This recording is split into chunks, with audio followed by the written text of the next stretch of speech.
And now it's time for Guerilla Roundup. They'll let you know what happened overnight when things transpire you whilst you sleep. Right there in the loop you keep. Welcome to the Guerilla Roundup for day 4 of the 5th Ashes test from the Oval.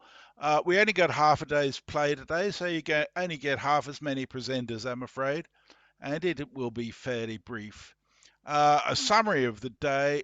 England started the day at 389 for 9, with Broad and Anderson coming in, and Broad came through a guard of honour, a fairly motley looking guard of honour, it has to be said, presented by the Australian team, who were clapping fairly half-heartedly for him as he came through.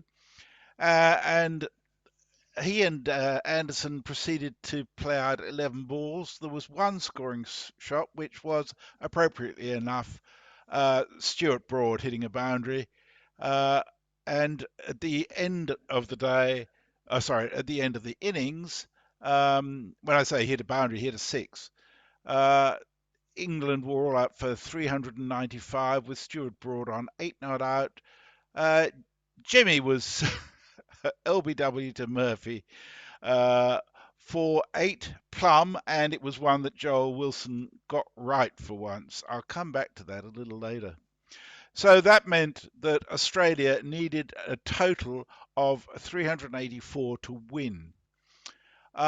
We saw before the rain came at the drinks break in the afternoon session, England bowled a total of 38 overs, and in those overs, Australia reached a total of 135 for no wicket. David Warner was on 58 not out, and Usman Khawaja on 69 not out, both with strike rates in the mid-50s. What that means is that tomorrow, Australia needs another 249 runs. If the weather's good enough, there'll be 98 overs available. So the scoring rate, which is currently 3.55, if that can be maintained, certainly isn't the issue. The issue will probably be whether the rain stays away. I can tell you now that the forecast for tomorrow sees the possibility of showers around 10 o'clock, around 1 o'clock, and between 3 and 4, but not, as far as the Met Office is concerned at this stage, a high likelihood. In fact, I have just refreshed it, and they've now there's now no more than a 20% chance of rain at any stage. So if the weather stays good, we will be getting a result tomorrow. It's all a matter of whether you can trust the Met Office in that regard. Notwithstanding that, WinViz has the draw as favourites at 54%, I think it is, which seems crazy. 56%, England at 25%, and Australia at 19%.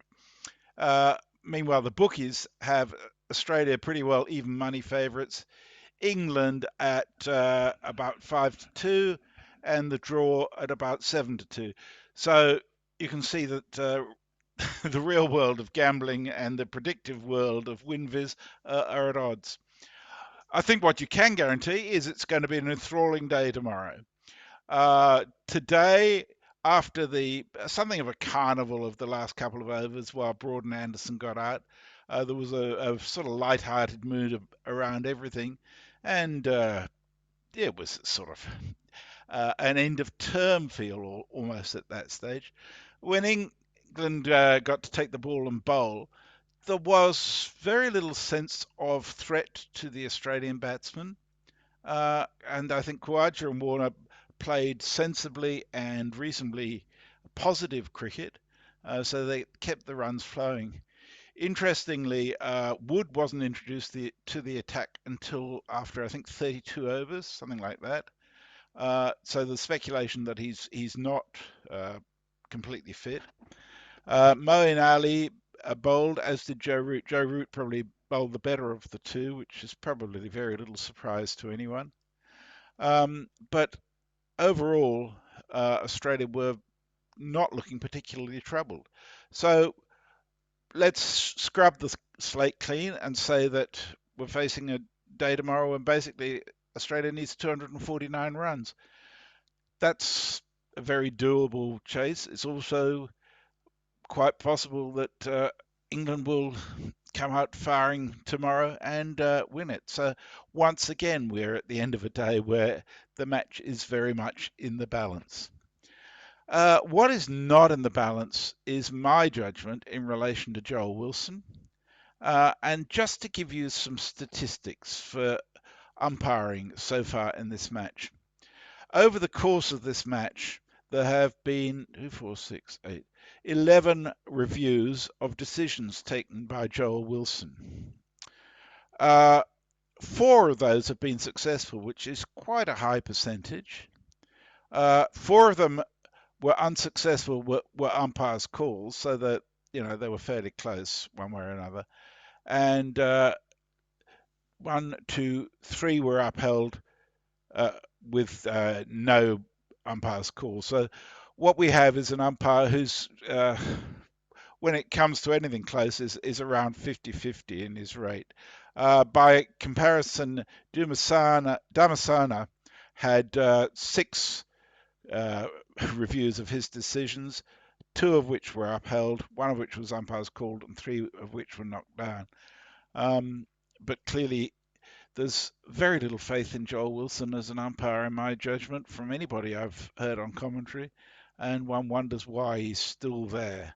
It doesn't add anything other than some amusement for those of us, but a good deal of frustration in general anyway. I should say that David Warner is on 58 not out, looking fairly good, but as an Australian, I've got to say that seems about the limit of his scoring capacity in this series. Usman Khawaja, meanwhile, is on 69 not out, and there's nothing to say he can't stay there. Whether Australia has developed a middle order since the first innings is what we will be seeing tomorrow. So I very much look forward to you joining us tomorrow and going through the drama of the last day together. As far as the Guerilla of the Day is concerned, I do think that it's almost certainly the only Guerilla that I'm aware of who's commentated the same series from 2 different continents. That's Ian Forthy, who started off the series, I think, in Australia, went to England, has commentated from Guerilla Towers, and is now back at the Box of Dreams, where White Lion Wireless broadcast from, to be on it. I think that is pretty damn good, to be honest. And as far as a tweeter of the day is concerned, I really liked what Leanne, who's a Canson adopted sandgroper, had to say. There was a considerable degree of pontification, revisitation of the Bairstow incident at Lord's and evocation of the spirit of cricket and all that stuff. And she made a lovely observation, which I think is well worth repeating. She says, as I am both new to cricket and neither English or Aussie, I am probably as close to neutral as anyone listening. And I can tell you fairly objectively that any yammering from either side about the spirit of cricket seems totally disingenuous. I love that. It's such a useful phrase to people throw around without any actual substance. So thank you, Leanne. Lovely to have an adopted sandcrover as tweeter of the day. As ever, please click and like this if you like it and share it. Leave us any comments. Support us at patreon.com/Guerilla Cricket or click on the link below to get your Ponting wines.